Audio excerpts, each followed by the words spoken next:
Oromoo keessatti filamuu deemtan yaad. Uummanni isin dhaban nu filaa jettanii warra ilmaan kana irraa fixanii bara. Warra jagna kana irraa nyaattanii bara. Yoo nu fixan malee, yoo nu nyaattan malee, yoo Oromoo maqaa keessaniin kolaate malee,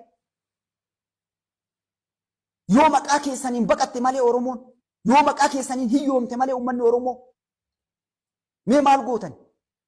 Mee maal harkaa qabdan? Guyyaa takka sabni kun isin jalaa yoo gore shaayii dhuguu dandeettan? Soksii miilaa, shurraaba miilaa jijjiirachuu dandeessan? Kadhattu. Kadhattuun namaa qabsoofna jechuun dura faafa qaaniidha sheen.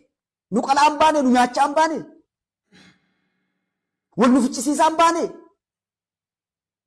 Mallasiin waliin uummata keenya kaafaa on biyya teettee isin danqaraan waliin kun Awurooppaa Ameerikaa taatee nu nyaachaa yaane.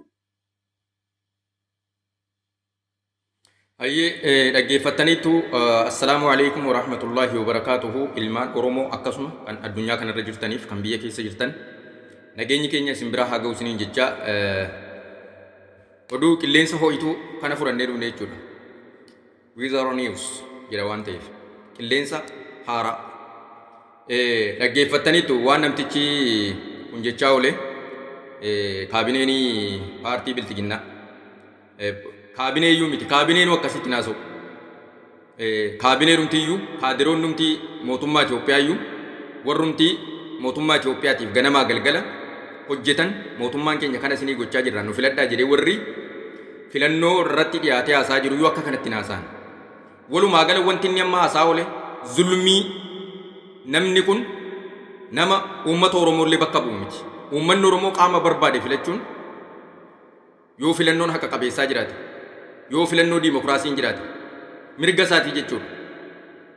Uummanni yoo barbaade PP filachuu yoo barbaade KFO yoo barbaade Izeemaa yoo barbaade ABO paartii achi keessatti socho'aa jiru filachuun mirga isaati. Garuu dhugaan jiru kana ABO jechuun Oromoo jechuudha. Jaallattee jibbite Oromoo jechuun ABO jechuudha.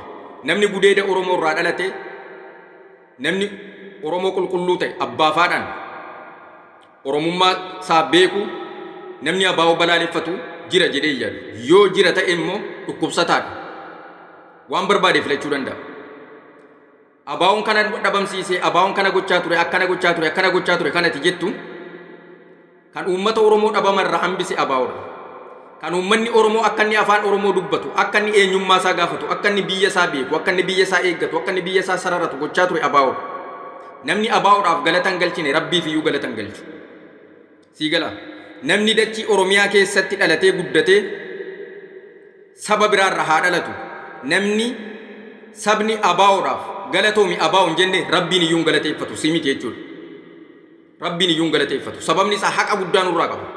ABO'n gaafa nuti akka namaatti hin ilaalamne keessa namummaa keenya nu barsiisa. Akka nuti akka sabaatti hin ilaalamne keessa saba Oromoo akka taane nu barsiisa. Akka nuti yeroo nuti daangaa keenya hin beekne keessa daangaa keenya bahaaf lixaan kaabaaf kibbaan jedhee nu barsiisa. Afaan ataati har'a ittiin ABO arrabsitu kana ABO'tu si barsiisa. ABO'n OPDO mataa ishee dhabamarraa hambise kan silaa wayyaaneen duguuddee fixxu. ABO'n KFO iyyuu dhabamarraa hambise. ABO'n sabaaf sablammoota Oromiyaa keessa jiran iyyuu dhabamarraa hambisee jechuudha. Kanaaf galanni ABO himameen nu. Oromoon hundiyyuu dhaaba isaaf faayidaa qabu, dhaaba isaaf barbaachisu, dhaaba isaaf bu'aa buusu filachuun dirqama.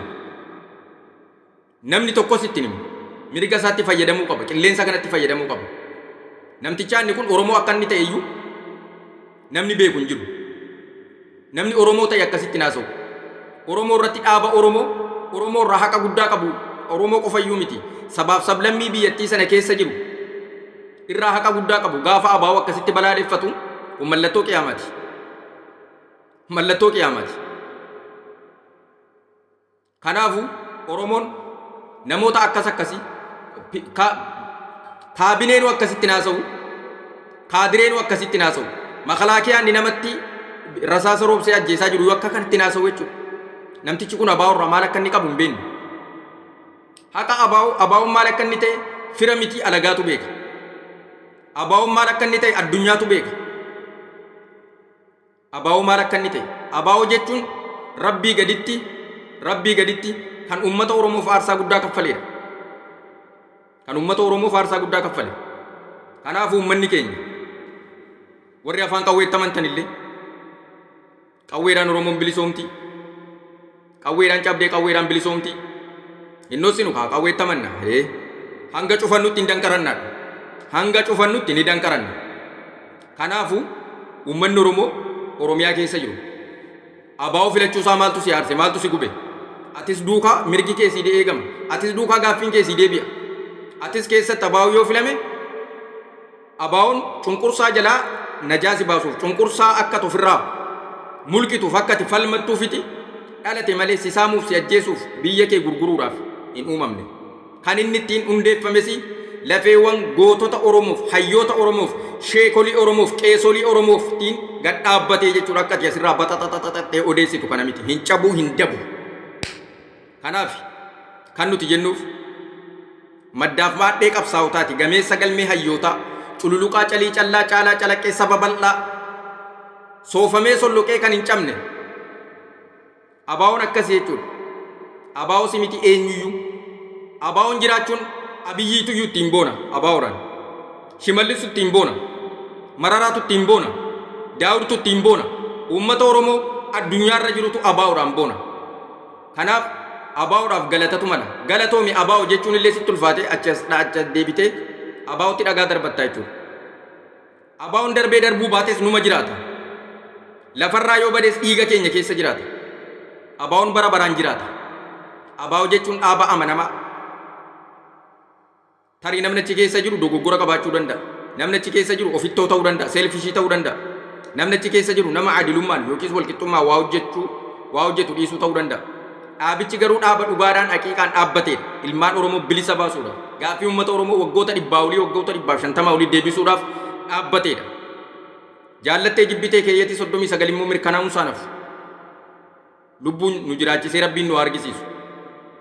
Kanaafu oduu namaaf qopheeffanne kanuma sagantaa biraatiin walitti deebina.